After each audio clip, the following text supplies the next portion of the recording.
under the leadership of Honorable Prime Minister Shri Narendra Modi. As we complete the first quarter of the 21st century, continuing geopolitical headwinds suggest lower global economic growth over the medium term. However, our aspiration for a Vikasit Bharat inspires us, and the transformative work we have done during our government's first 2 terms guides us to march forward resolutely. Our economy is the fastest growing among all major economies. Our development track record for the past 10 years and structural reforms have drawn global attention. Confidence in India's capability and potential has only grown in this period. We see the next 5 years as a unique opportunity to realize Sabka Vikas, stimulating balanced growth of all regions. The great Telugu poet and playwright Gurujada Apparao had said, "Deshamante matti kadoy, deshamante manushuloy," meaning a country is not just its soil, a country is its people. In line with this, for us, Vikasit Bharat encompasses zero poverty, 100% quality good school education, access to high quality, affordable and comprehensive health care, 100% skilled labor with meaningful employment, 70% women in economic activities, and farmers making our country the food basket of the world. In this budget, the proposed development measures span 10 broad areas, focusing on Garib, youth, Annadata, and Nari, spurring agricultural growth and productivity, building rural prosperity and resilience, taking everyone together on an inclusive growth path, boosting manufacturing and furthering Make in India, supporting MSMEs, enabling employment-led development, investing in people, economy, and innovation, securing energy supplies, promoting exports, and nurturing innovation. For this journey of development, our 4 powerful engines are agriculture, MSME, investments, and exports. The fuel, our reforms, our guiding spirit, inclusivity, and the destination, Vikasit Bharat. This budget aims to initiate transformative reforms across 6 domains. During the first 5 years, these will augment our growth potential and global competitiveness. The domains are taxation, power sector, urban development, mining, financial sector, and regulatory reforms. Agriculture as the first engine. Now I move to specific proposals, beginning with agriculture as the first engine.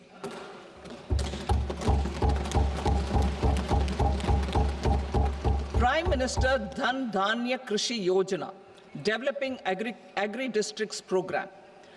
Motivated by the success of the aspirational district program, our government will undertake a Prime Minister Dhan Dhanya Krishi Yojana in partnership with states. Through the convergence of existing schemes and specialized measures, the program will cover 100 districts with low productivity, moderate crop intensity, and below average credit parameters.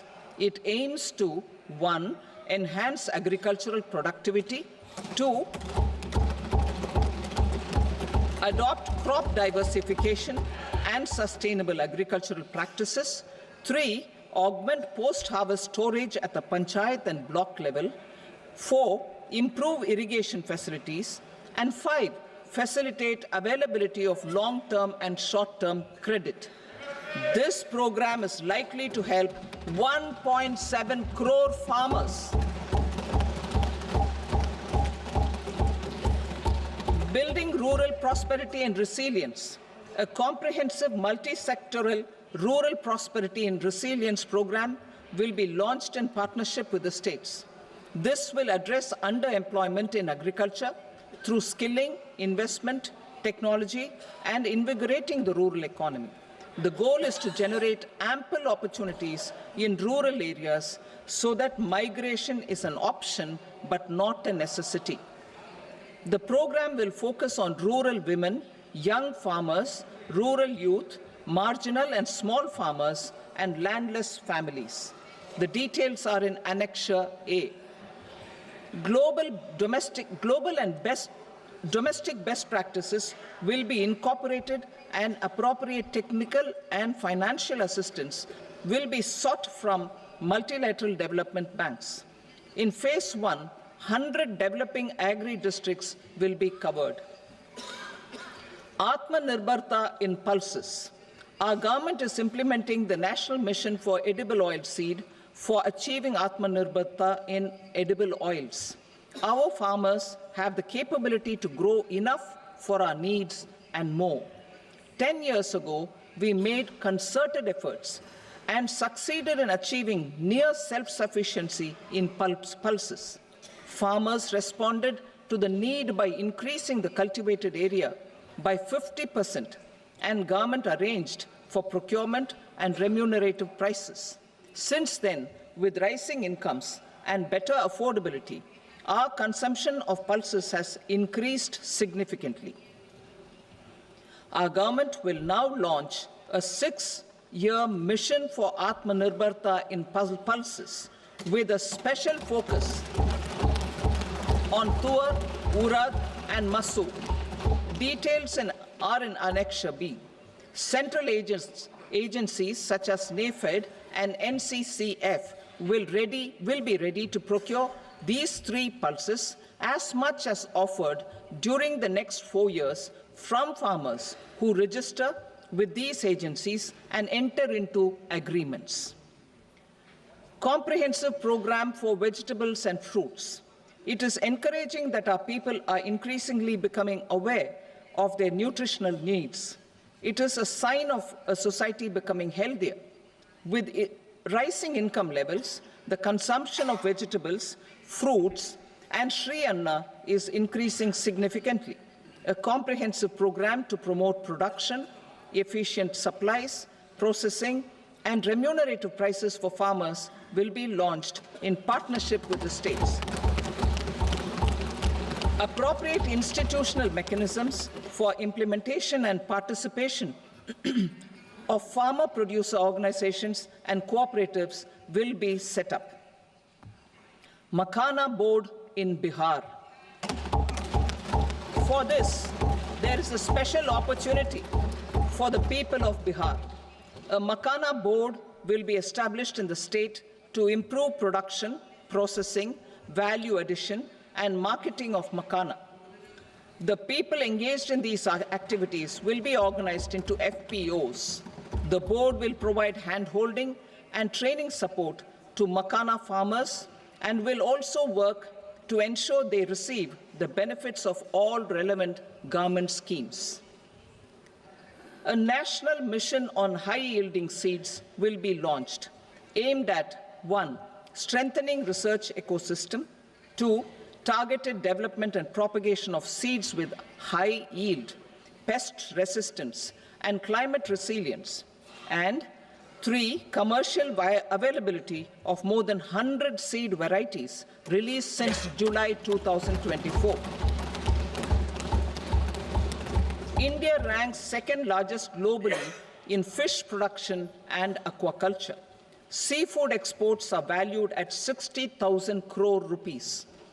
To unlock the untapped potential of the marine sector, our government will bring in an enabling framework for sustainable harnessing of fisheries from Indian Exclusive Economic Zone and high seas, with a special focus on the Andaman and Nicobar and Lakshadweep Islands. For the benefit of lakhs of cotton-growing farmers, I am pleased to announce a mission for cotton productivity. This 5-year mission will facilitate significant improvements in productivity and sustainability of cotton farming and promote extra-long staple cotton varieties. The best of science and technology support will be provided to farmers.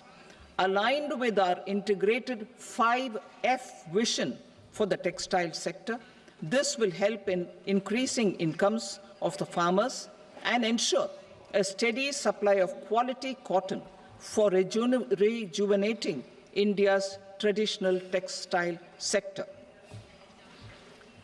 Kisan credit cards facilitate short-term loans for 7.7 crore farmers, fishermen, and dairy farmers.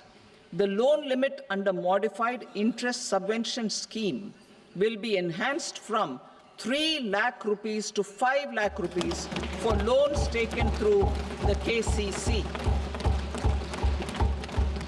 For Atmanirbharta in urea production, our government had reopened 3 dormant urea plants in the eastern region.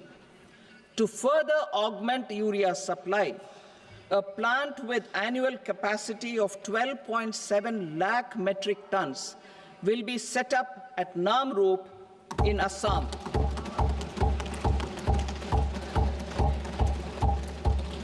India Post, with 1.5 lakh rural post offices, complemented by the India Post Payment Bank and a vast network of 2.4 lakh Dak Sevaks, will be repositioned to act as a catalyst for the rural economy. Details are at Annexure C. India Post will also be transformed as a large public logistics organization. This will meet the rising needs of Vishwakarmas, new entrepreneurs, women, self-help groups, MSMEs, and the large business organizations. Our government will provide support to NCDC for its lending operations for the cooperative sector. MSMEs as the second engine. Now I move to MSMEs as the second engine, which encompasses manufacturing and services with a focus on MSMEs numbering 5.7 crores. Currently, over 1 crore registered MSMEs, employing 7.5 crore people and generating 36% of our manufacturing, have come together to position India as a global manufacturing hub. With their quality products, these MSMEs are responsible for 45% of our exports. To help them achieve higher efficiencies of scale, technological upgradation, and better access to capital, the investment and turnover limits for classification of all MSMEs will be enhanced to 2.5 and 2 times respectively. This will give them the confidence to grow and generate employment for our youth. The details are given in Annexure D. To improve access to credit, the credit guarantee cover will be enhanced. First, for micro and small enterprises from 5 crore to 10 crore rupees, leading to additional credit of 1.5 lakh crores in the next 5 years. Second, for startups from 10 crore rupees to 20 crore rupees, with the guarantee fee being moderated to 1% for loans in 27 focus sectors which are important for Atmanirbhar Bharat.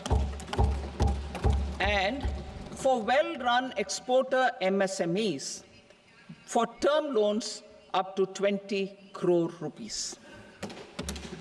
Also for the micro enterprises, we will introduce customized credit cards with a 5 lakh rupee limit for micro enterprises registered on Udyam portal. In the first year, 10 lakh such cards will be issued. Fund of funds for startups.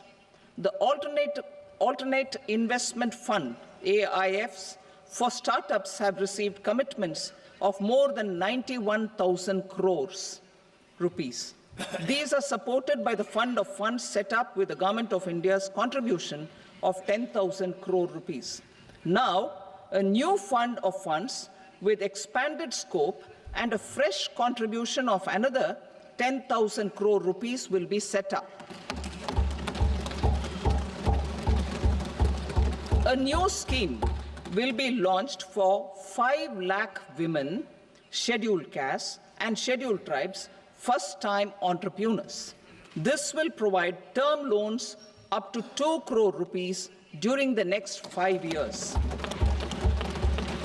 The scheme will incorporate lessons from the successful Stand Up India scheme. Online capacity building for entrepreneurship and managerial skills will also be organized. Measures for labor-intensive sectors. To promote employment and entrepreneurship opportunities in labor-intensive sectors, our government will undertake specific policy and facilitation measures. To enhance the productivity, quality, and competitiveness of India's footwear and leather sector, a focused product scheme will be implemented. The scheme will support design capacity, component manufacturing, and machinery required for production of non-leather quality footwear, besides the support for leather footwear and products. The scheme is expected to facilitate employment for 22 lakh persons, generate over 4 lakh crore rupees, and exports of over 1.1 lakh crore rupees. Measures for the toys sector.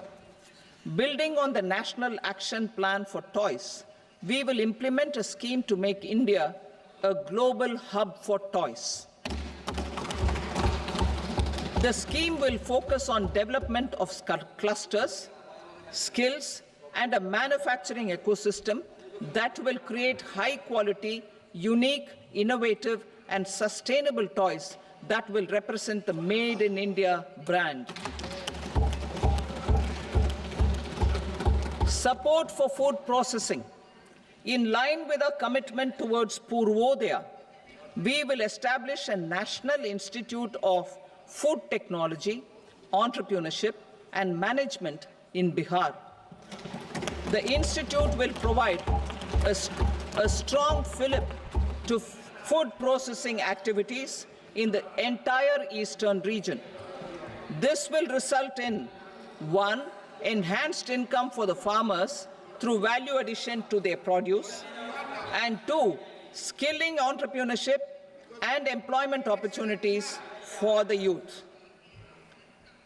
Manufacturing mission, furthering Make in India. Our government will set up a national manufacturing mission covering small, medium, and large industries for furthering Make in India by providing policy support, execution roadmaps, governance, and monitoring framework for central ministries and states. Details are in Annexure E. Given our commitment to climate-friendly development, the mission will also support clean tech manufacturing. This will aim to improve domestic value addition and build our ecosystem for solar PV cells, EV batteries, motors and controllers, electrolyzers, wind turbines, very high voltage transmission equipment, and grid-scale batteries. Investment as the third engine. Now I move to investment as the third engine, which encompasses investing in people, investing in the economy, and investing in innovation. Investing in people. Saksham Anganwadi and Poshan 2.0. Saksham Anganwadi and Poshan 2.0 program provides nutritional support to more than 8 crore children, 1 crore pregnant women and lactating mothers all over the country, and about 20 lakh adolescent girls in aspirational districts and the Northeast region. The cost norms for these nutritional support will be enhanced appropriately. Atal Tinkering Labs. 50,000 Atal Tinkering Labs will be set up in government schools in the next 5 years to cultivate the spirit of curiosity and innovation and foster a scientific temper among young minds. Broadband connectivity to government secondary schools and PHCs. Broadband connectivity will be provided to all government secondary schools and primary health centers in rural areas under the BharatNet project. Bharatiya Bhasha Pustak scheme. We propose to implement a Bharatiya Bhasha Pustak scheme to provide digital form Indian language books for schools and for higher education. This aims to help students understand their subjects better and in their language. National Centers of Excellence for Skilling. Building on the initiative announced in the July 24 budget, 5 national centers of excellence for skilling will be set up with global expertise and partnerships to equip our youth with the skills required for Make for India, Make for the World manufacturing. The partnership will cover curriculum design, training of trainers, and a skills certification framework and periodic reviews. Expansion of capacity in IITs. Total number of students in 23 IITs has increased 100% from 65,000 to 1.35 lakh in the past 10 years.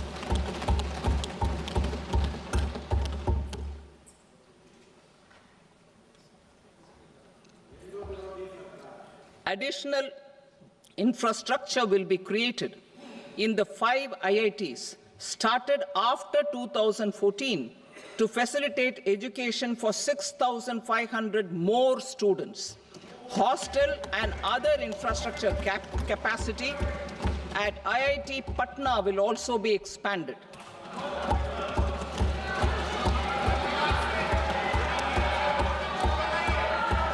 Center of Excellence.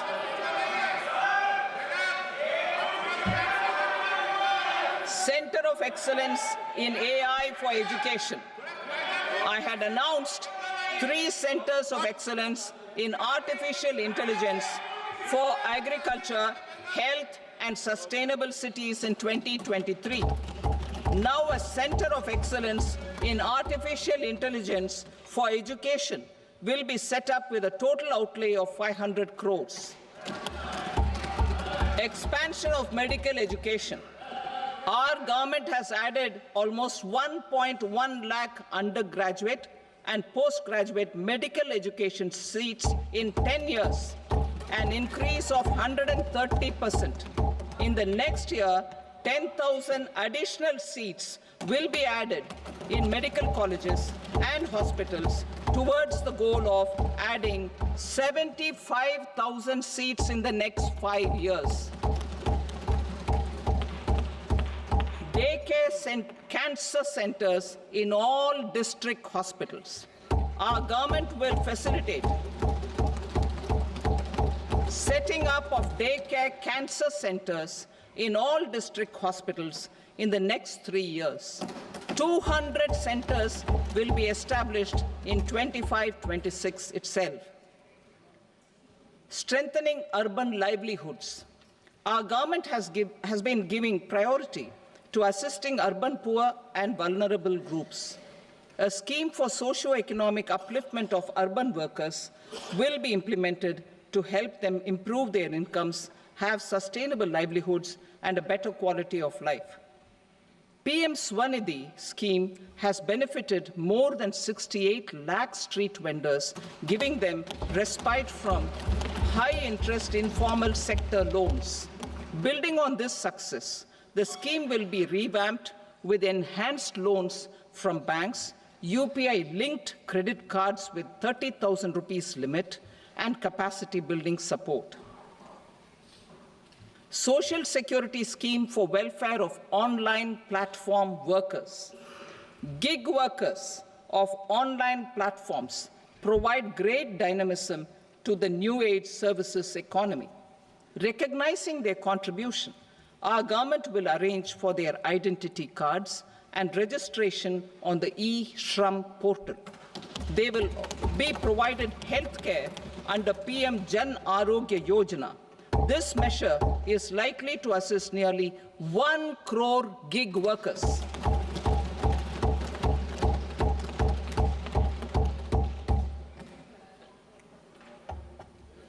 Investing in the economy, public-private partnership in infrastructure. Each infrastructure-related ministry will come up with a 3-year pipeline of projects that can be implemented in PPP mode. States will also be encouraged to do so and can seek support from the India Infrastructure Project Development Fund, which is a scheme to prepare PPP proposals. Support to states for infrastructure. An outlay of 1.5 lakh crore is proposed for the 50-year interest-free loans to states for capital expenditure and incentives for reforms. Building on the success of the first asset monetization plan announced in 2021, the second plan for 2025 to 30 will be launched to plow back capital of 10 lakh crore in new projects. Regulatory and fiscal measures will be fine-tuned to support the plan. Jal Jeevan Mission. Since 2019, 15 crore households representing 80% of India's rural population have been provided access to portable tap water connections. To achieve 100% coverage, I am pleased to announce the extension of this mission until 2028 with an enhanced total outlay. The mission's focus will be on the quality of infrastructure and O&M of rural piped water supply schemes through Jan Bhagidari. A separate MOU or separate MOUs will be signed with the states and union territories to ensure sustainability and citizen-centric water services delivery. Urban sector reforms. Building on the July budget proposals, urban sector reforms related to governance, municipal services, urban land and planning will be incentivized. Urban Challenge Fund. The government will set up an Urban Challenge Fund of 1 lakh crore rupees to implement the proposals for cities as growth hubs, creative redevelopment of cities, and for water and sanitation purposes announced in the July budget. This fund will finance up to 25% of the cost of bankable projects, with a stipulation that at least 50% of the cost is funded from bonds, bank loans, and PPPs. An allocation of 10,000 crore is proposed in 2025-26. Power sector reforms. We will incentivize electricity distribution reforms and augmentation of intrastate transmission capacity by states. This will improve financial health and capacity of electricity companies. Additional borrowing of 0.5% of GSDP will be allowed to states contingent on these reforms.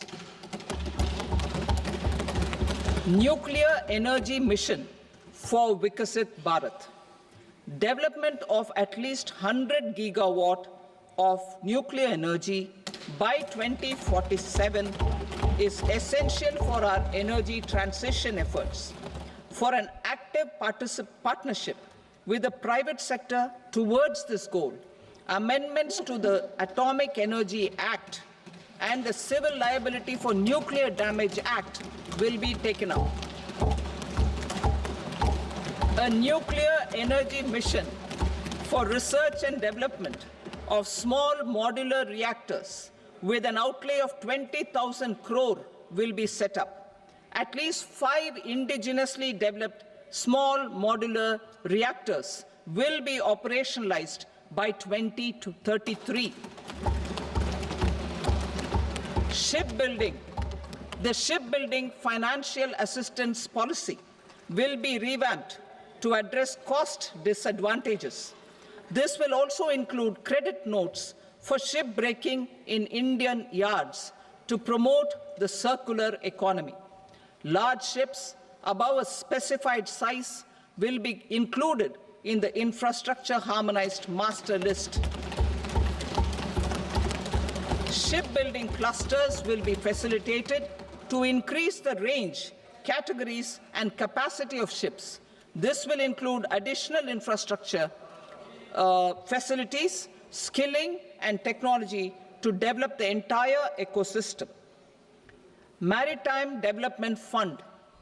For long-term financing for the maritime industry, a Maritime Development Fund with a corpus of 25,000 crore rupees will be set up.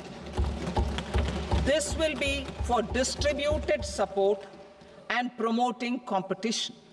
This will have up to 49% contribution by the government, and the balance will be mobilized from ports and from private sector. UDAN regional connectivity schemes. UDAN has enabled 1.5 crore middle-class people to meet their aspirations for speedier travel. The scheme has connected 88 airports, and operationalized 619 routes. Inspired by that success, a modified UDAN scheme will be launched to enhance regional connectivity to 120 new destinations and carry 4 crore passengers in the next 10 years. 4 crore additional passengers in the next 10 years. The scheme will also support helipads and smaller airports in hilly, aspirational, and northeast regional districts. Greenfield airports will be facilitated in Bihar to meet the future needs of the state. These will be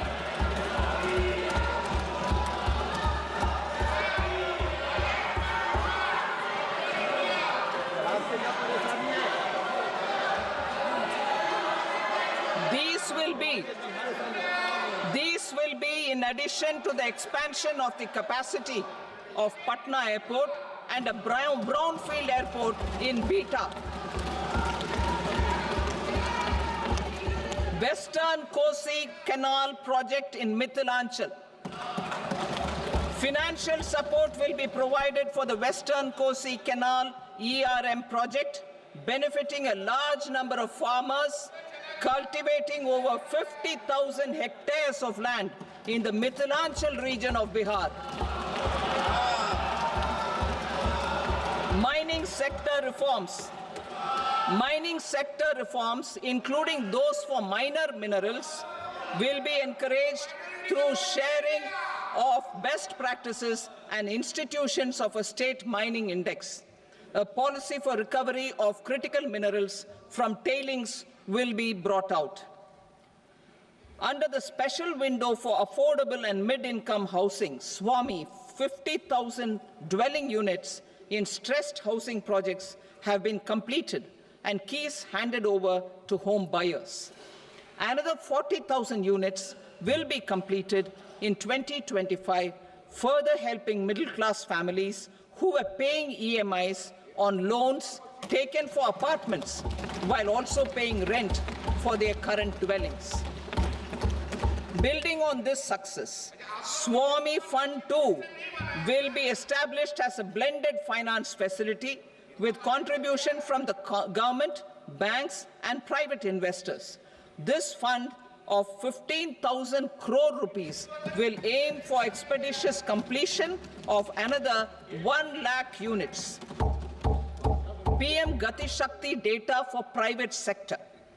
For furthering PPPs and assisting the private sector in project planning, access to relevant data and maps from the PM Gati Shakti portal will be provided. Tourism for employment-led growth. Top 50 tourist destination sites in the country will be developed in partnership with states through a challenge mode. Land for building key infrastructure will have to be provided by the states. Hotels in these destinations will be included in the infrastructure harmonized list. The following measures will be taken for facilitating employment-led growth. Organizing intensive skill development programs for our youth, including in institutes of hospitality management, providing mudra loans for homestays, improving ease of travel and connectivity to tourist destinations, providing performance-linked incentives to states for effective destination management, including tourist amenities, cleanliness, and marketing efforts, and introducing streamlined e-visa facilities along with visa fee waivers for certain tourist groups. Continuing with the emphasis on places of spiritual and religious significance in the July budget, there will be a special focus on destinations related to the life and times of Lord Buddha. Medical tourism and heal in India. Medical tourism and heal in India will be promoted in partnership with the private sector, along with capacity building and easier visa norms. Investing in innovation. To implement private sector-driven research, development, and innovation initiatives announced in the July budget, I am now allocating 20,000 crore rupees for this purpose. A deep tech fund of funds will also be explored to catalyze the next generation startups as a part of this initiative. In the next 5 years, under the PM Research Fellowship Scheme, we will provide 10,000 fellowships for technological research in IITs and IISc with enhanced financial support. The second gene bank with 10 lakh germplasm lines will be set up for future food and nutritional security. This will provide conservation support to both public and private sectors for genetic resources. We will start a national geospatial mission to develop foundational geospatial infrastructure and data. Using PM Gati Shakti, this mission will facilitate modernization of land records, urban planning, and design of infrastructure projects. A Gyan Bharatam mission for survey, documentation, and conservation of our manuscript heritage with academic institutions, museums, libraries, and private collectors will be undertaken to cover more than 1 crore manuscripts. We will set up a national digital repository of Indian knowledge systems for knowledge sharing. Now I move to exports as the fourth engine. We will set up an export promotion mission with sectoral and ministerial targets driven jointly by the Ministries of Commerce, MSME, and Finance. It will facilitate easy access to export credit, cross-border factoring support, support to MSMEs to tackle non-tariff measures in overseas markets. A digital public infrastructure, Bharat Trade Net, for international trade will be set up as a unified platform for trade documentation and financing solutions. This will complement the Unified Logistics Interface platform. The BTN will be aligned with international practices. Support will be provided to develop domestic manufacturing capacities for our economy's integration with global supply chains. Sectors will be identified based on objective criteria. Facilitation groups with participation of senior officers and industry representatives will be formed for select products and supply chains. Through this, there are huge opportunities related to Industry 4.0, which needs high skills and talent. Our youth have both. Our government will support the domestic electronic equipment industry to leverage this opportunity for the benefit of our youth. A national framework will be formulated as guidance to states for promoting global capability centers in emerging Tier 2 cities. This will suggest measures for enhancing availability of talent and infrastructure, building bylaw reforms, and mechanisms for collaboration with industry. Our government will facilitate upgradation of infrastructure and warehousing for air cargo, including high-value perishable horticultural produce. Cargo screening and customs protocol will be streamlined and made user-friendly. Reforms as the fuel. Over the past 10 years, our government has implemented several reforms for convenience of taxpayers, such as faceless assessment, 2, taxpayer charter, 3, faster returns, 4, almost 99% returns being on self-assessment, and 5, Vivad Se Vishwas scheme.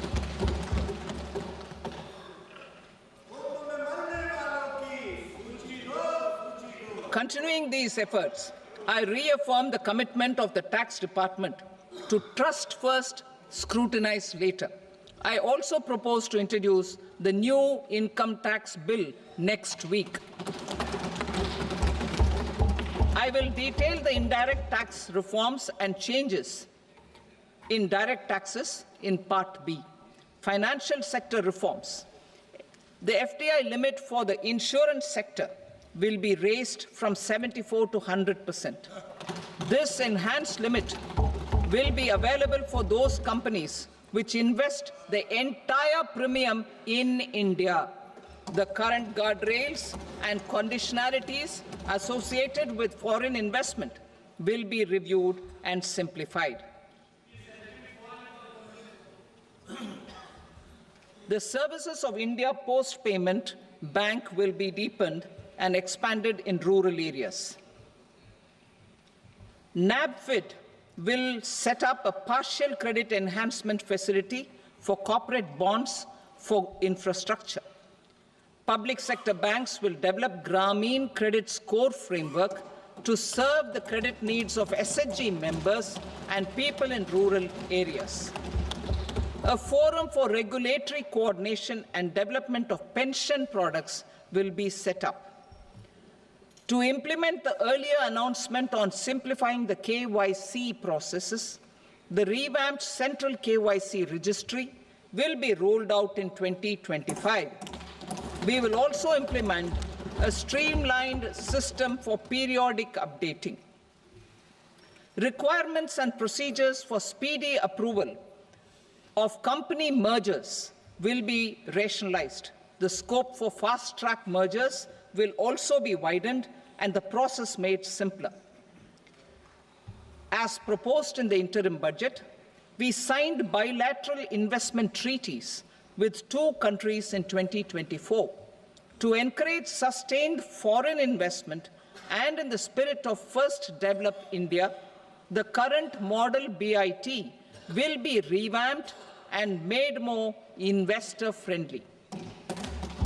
In the last 10 years, in several aspects, including financial and non-financial, our government has demonstrated a steadfast commitment to ease of doing business. We are determined to ensure that our regulations must keep up with technological innovations and global policy developments. A light-touch regulatory framework based on principles and trust will unleash productivity and employment. Through this framework, we will update regulations that were made under old laws. To develop this modern, flexible, people-friendly, and trust-based regulatory framework appropriate for the 21st century, I propose 4 specific measures. A high-level committee for regulatory reforms will be set up for a review of all non-financial sector regulations, certifications, licenses, and permissions. The committee will be expected to make recommendations within a year. The objective is to strengthen trust-based economic governance and take transformational measures to enhance ease of doing business, especially in matters of inspection and compliances. States will be encouraged to join in this endeavour. An investment friendliness index of states will be launched in 2025 to further the spirit of competitive, cooperative federalism. Under the Financial Stability and Development Council, a mechanism will be set up to evaluate impact of the current financial regulations and subsidiary instructions. It will also formulate a framework to enhance their responsiveness and development of the financial sector. In the Jan Vishwas Act 2023, more than 180 legal provisions were decriminalized. Our government will now bring up the Jan Vishwas Bill 2.0 to decriminalize more than 100 provisions in various laws. I now move to fiscal policy. In the July budget, I had committed to staying the course for fiscal consolidation. Our endeavour will be to keep the fiscal deficit each year such that central government debt remains on a declining path as a percentage of the GDP. The roadmap for the next 6 years has been detailed in the FRBM statement. Revised estimates for 2024-25. The revised estimate of the total receipts other than borrowings is 31.47 lakh crore rupees, of which the net tax receipts are 25.57 lakh crore rupees. The revised estimate of the total expenditure is 47.16 lakh crore rupees, of which the capital expenditure is about 10.18 lakh crore rupees. The revised estimate of the fiscal deficit is 4.8% of the GDP. Budget estimates for 25-26. Coming to 25-26, the total receipts other than borrowings and total expenditure are estimated at 34.96 lakh crore rupees and 50.65 lakh crore rupees respectively. The net tax receipts are estimated at 28.37 lakh crore rupees. The fiscal deficit is estimated to be 4.4% of GDP. To finance the fiscal deficit, the net market borrowings from dated securities are estimated at 11.54 lakh crore. The balance financing is expected to come from small savings and other sources. The gross market borrowings are estimated at 14.82 lakh crore rupees. I will now move to Part B. Indirect taxes. My proposals relating to customs aim to rationalize tariff structure and address duty inversion. These will also support domestic manufacturing and value addition, promote exports, facilitate trade, and provide relief to common people. Rationalization of customs tariff structure for industrial goods. As a part of comprehensive review of customs rate structure announced in July 2024 budget, I propose to 1. Remove 7 tariff rates. This is over and above the 7 tariff rates removed in 23-24 budget. After this, there will be only 8 remaining tariff rates, including 0 rate. 2. Apply appropriate cess to broadly maintain effective duty incidence, except on a few items where such incidence will reduce marginally. 3. Levy not more than 1 cess or surcharge. Therefore, I propose to exempt social welfare surcharge on 82 tariff lines that are subject to a cess. I shall now take up sector-specific proposals. To provide relief to patients, particularly those suffering from cancer, rare diseases, and other severe chronic diseases, I propose to add 36 life-saving drugs and medicines to the list of medicines fully exempted from basic custom duty.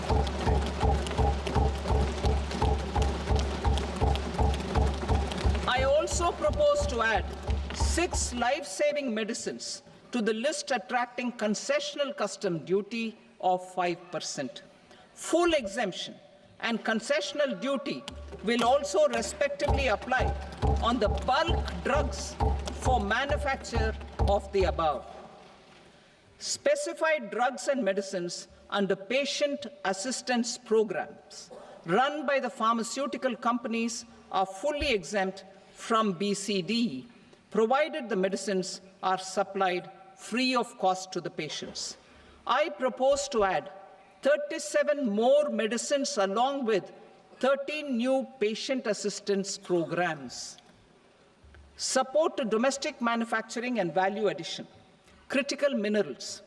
In the July 2024 budget, I had fully exempted BCD on 25 critical minerals that are not domestically available. I had also reduced BCD of 2 other such minerals to provide a major fillip to their processing, especially by MSMEs. Now, I propose to fully exempt cobalt powder and waste, the scrap of lithium-ion battery, lead, zinc, and 12 more critical minerals. This will help secure their availability for manufacturing in India and promote more jobs for our youth.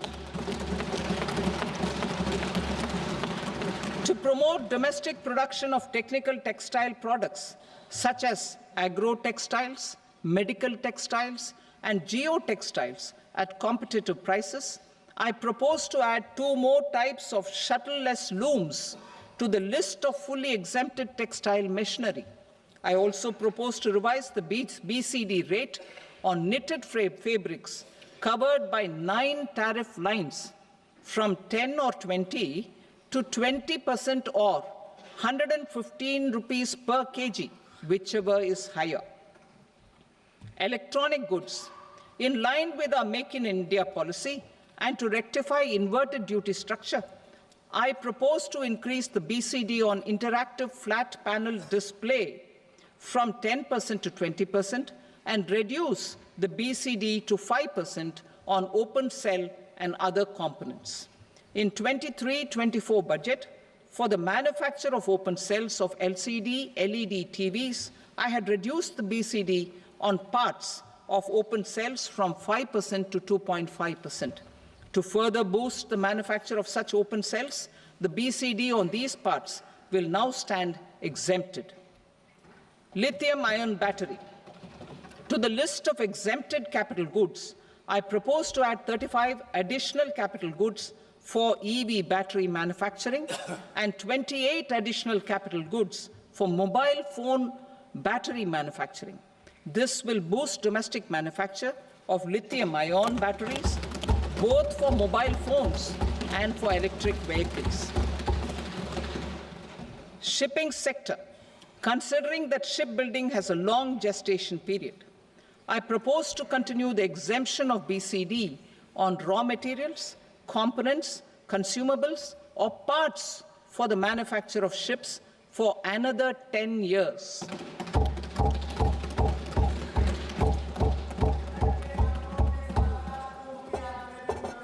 I also propose the same dispensation for shipbreaking to make it more competitive.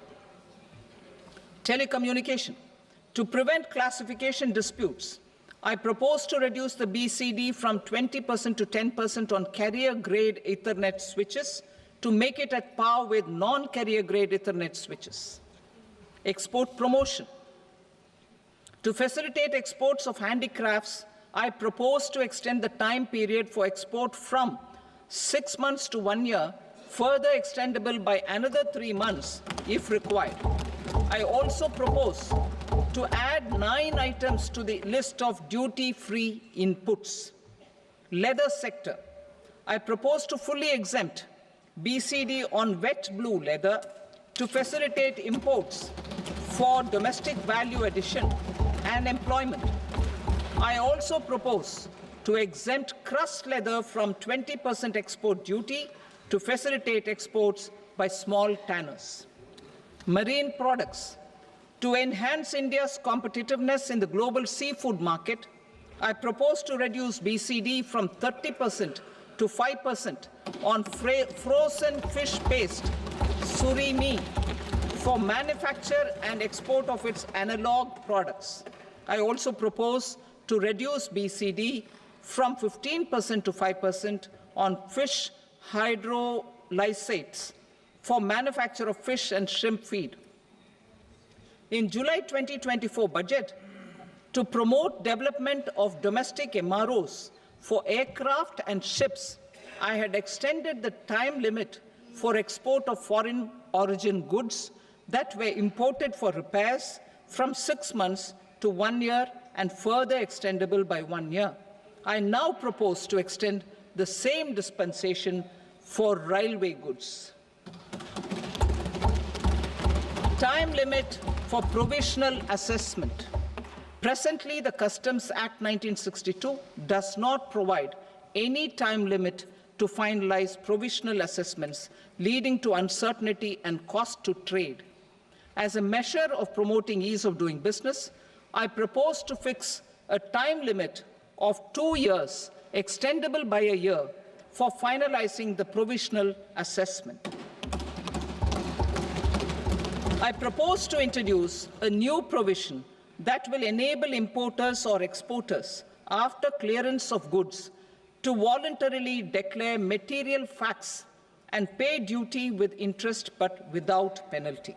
This will incentivize voluntary compliance. However, this will not apply in cases where department has already initiated audit or investigation proceedings. For industry to better plan their imports, I propose to extend the time limit for the end use of imported inputs in the relevant rules from 6 months to 1 year. This will provide operational flexibility in view of cost and uncertainty of supply. Further, such importers will now have to file only quarterly statements instead of a monthly statement.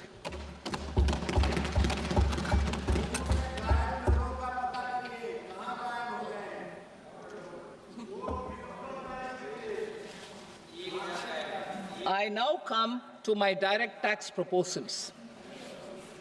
In Part A, I have briefly underlined taxation reforms as one of key reforms to realize our vision of Vikasit Bharat. In respect of criminal law, our government had earlier ushered in Bharatiya Nyaya Sanhita, replacing Bharatiya Danda Sanhita. I am happy to inform this august House and the country that for new income tax bill will carry forward the same spirit of Nyaya in its drafting as well. The new bill will be clear and direct in text, with close to half of the present law in terms of both chapters and words. It will be simple to understand for taxpayers and tax administrators, leading to tax certainty and reduced litigation. Reforms, however, are not a destination. They are means to achieve good governance for our people and economy. Providing good governance primarily involves being responsive. The Tirukural captures this in verse 542, which reads, "Vaanokki vaazhum ulagallam, mannavan kol nokki vaazhum kudi," meaning, just as the living beings live expecting rains, citizens live expecting good governance. Our government is committed to keeping an ear to the ground and a finger on the pulse and responding while balancing our national building efforts.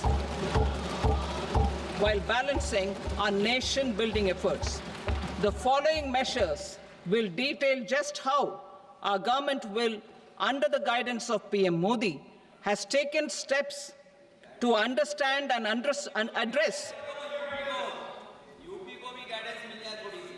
I repeat that sentence, sir. The following measures will detail just how our government, under the guidance of PM Modi, has taken steps to understand and address the needs voiced by our citizens. My tax proposals are guided by this spirit. The objectives of my proposals are as follows. Personal income tax reforms with special focus on middle class. Rationalization of TDS and TCS for easing difficulties. Encouraging voluntary compliance. Reducing compliance burden. Ease of doing business, employment and investment. I will come to my proposal on personal income tax towards the end. TDS and TCS, rationalization for easing difficulties. I propose to rationalize tax deduction at source, TDS, by reducing the number of rates and thresholds above which TDS is deducted. Further, threshold amounts for tax deduction will be increased for better clarity and uniformity. The limit for tax deduction on interest for senior citizens is being doubled from the present 50,000 rupees to 1 lakh rupees. Similarly, the annual limit of 2.40 lakh rupees for TDS on rent is being increased to 6 lakh rupees.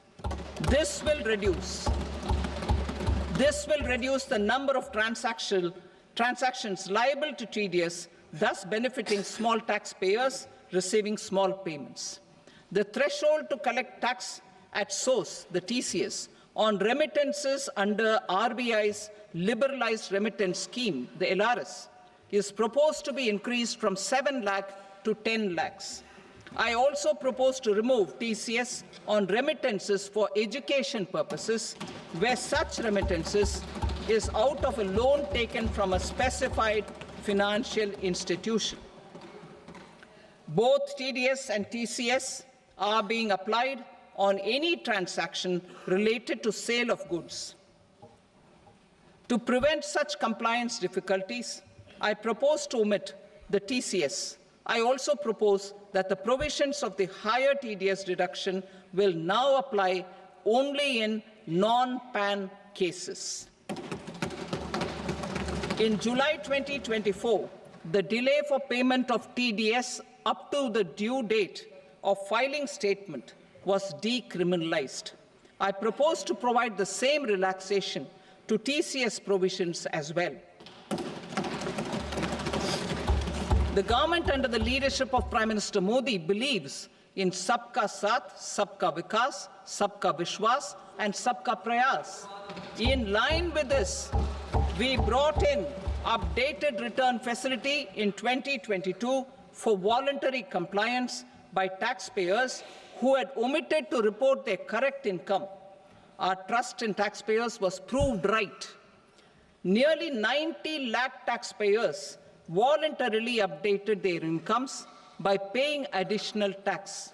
Taking this trust further, I now propose to extend the time limit to file updated returns for any assessment year from the current limit of 2 years to 4 years. I propose to reduce the compliance burden for small charitable trusts and institutions by increasing their period of registration from 5 years to 10 years. It is also proposed that disproportionate consequences do not arise for minor defaults, such as incomplete applications filed by charitable entities. Presently, taxpayers can claim the annual value of self-occupied properties as nil only on the fulfillment of certain conditions. Considering the difficulties faced by taxpayers, it is proposed to allow the benefit of 2 such self-occupied properties without any condition. To streamline the process of transfer pricing and to provide an alternative to yearly examination, I propose to introduce a scheme for determining arm's length price of international transaction for a block period of 3 years. This will be in line with global best practices. With a view to reduce litigation and provide certainty in international taxation, the scope of safe harbor rules is being expanded. A number of senior and very senior citizens have very old national savings schemes accounts.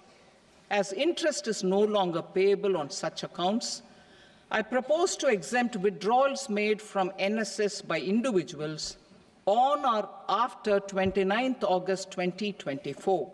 I am also proposing to allow similar treatment to NPS Vatsalya accounts as is available to normal NPS accounts subject to overall limits. In my speech in July 2024, I had promised that all processes, including giving effect to appellate orders, shall be digitalized and made paperless over the next 2 years. So I'm happy to announce that digitalization is being made operational now. In July 2024, we brought in the Vivad Se Vishwas scheme to resolve income tax disputes pending in appeal.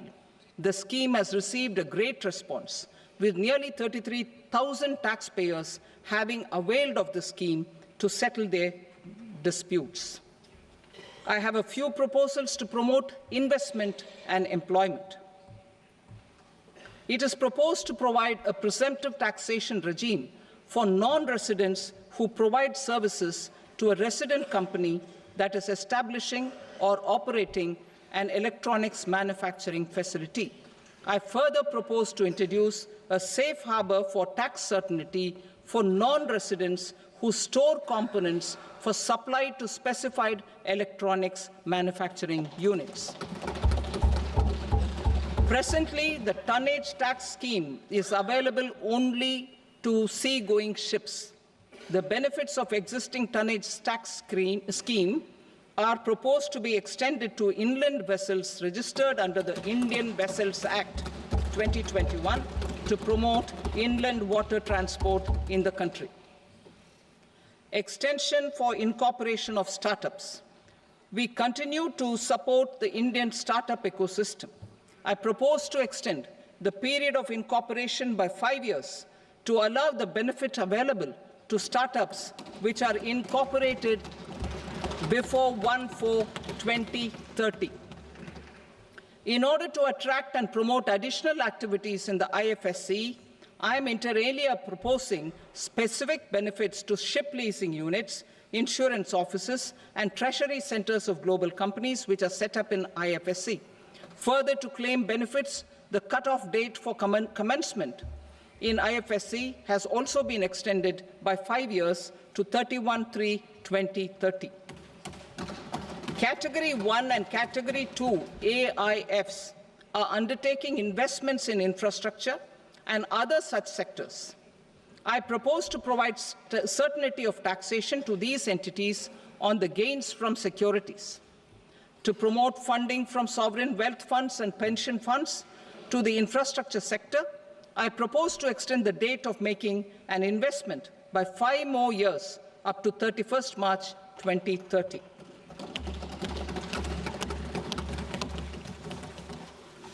Personal income tax reforms with special focus on middle class. Democracy, demography, and demand are the key support pillars in our journey towards Vikasit Bharat. The middle class provides strength for India's growth. This government, under the leadership of Prime Minister Modi, has always believed in the admirable energy and ability of the middle class in nation building. In recognition of their contribution,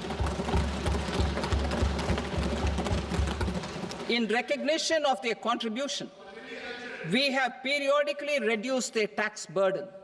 Right after 2014, the nil tax slab was raised to 2.5 lakhs of rupees, which was further raised to 5 lakh rupees in 2019 and to 7 lakh rupees in 2023.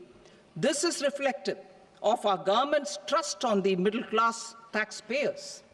I am now happy to announce that there will be no income tax payable up to income of 12 lakh rupees.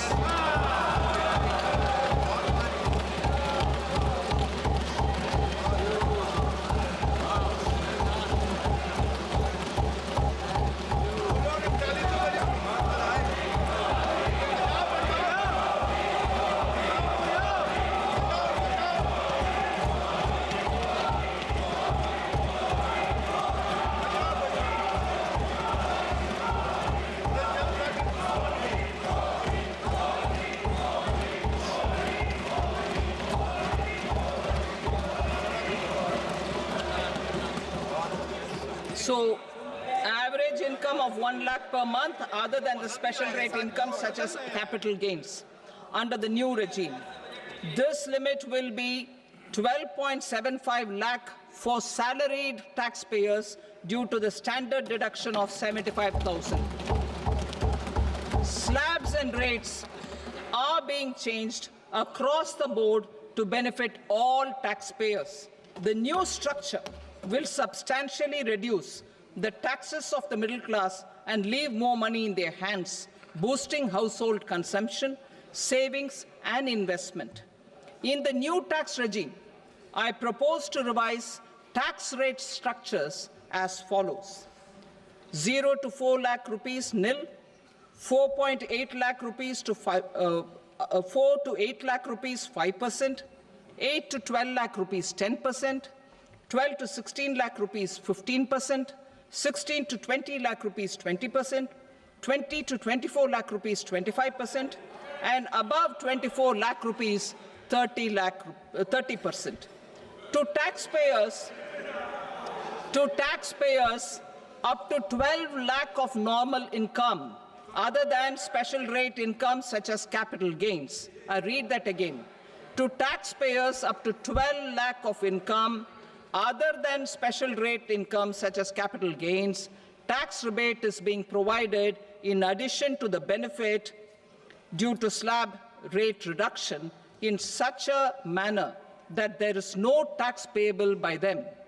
The total tax benefit of slab rate changes and rebate at different income levels can be illustrated with a few examples. A taxpayer in the new regime with an income of 12 lakh rupees will get a benefit of 80,000 rupees in tax, which is 100% of tax payable as per the existing rates. A person having income of 18 lakh rupees will get a benefit of 70,000 rupees in tax, that is 30% of tax payable as per existing rates. A person with an income of 25 lakh gets a benefit of 1,10,000 rupees, that is 25% of his tax payable as per existing rates. Details of my tax proposals are given in the annexure. As a result of these proposals, Honorable Speaker, sir, revenue of about 1 lakh crore in direct taxes and 2,600 crores in indirect taxes will be foregone. Mr. Speaker, sir, with this, I commend the budget to this august House.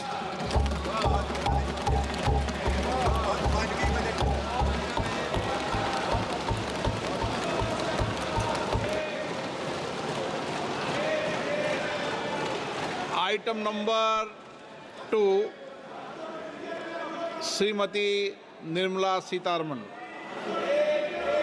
Sir, with your permission, I rise to lay on the table the following statements under Section 3(1) of the Fiscal Responsibility and Budget Management Act 2003, medium-term fiscal policy cum fiscal policy strategy statement and macroeconomic framework statement. Item number 3, Srimati Nirmala Sitaraman. Sir, with your permission, I rise to move for leave to introduce the Finance Bill 2025. प्रश्न ये है कि विधेयक को पुनर्स्थापित करने की अनुमति प्रदान की जाए। जो सदस्य इसके पक्ष में हाँ कहें, जो सदस्य विरोध में ना कहें। मेरे विचार में निर्णय हाँ वालों के पक्ष में हुआ, हाँ वालों के पक्ष में अनुमति प्रदान की जाती है। माननीय मंत्री जी, विधेयक को पुनर्स्थापित करें। Sir, I introduce the bill. Thank you. सभा की कार्रवाई सोमवार दिनांक 3 फरवरी 2025 को प्राप्त 11 बजे तक के लिए स्थगित की जाती है।